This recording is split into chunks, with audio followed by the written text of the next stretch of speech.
Говорят, что одним из ключевых факторов растущей популярности «Сада лжи» является сумасшедшая игра актрисы Лим Джи Йон.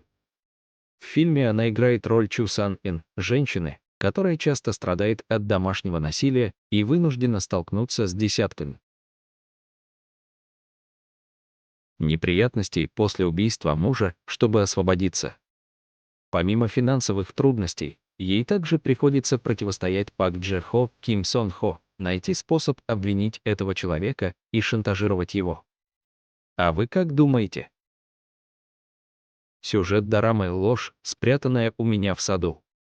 Остросюжетный семейный триллер, который подрывает фантазию о нашем счастливом доме с двориком через подозрение и осведомленность домохозяйки, которая наслаждается счастьем в идеальном доме, которому завидуют другие.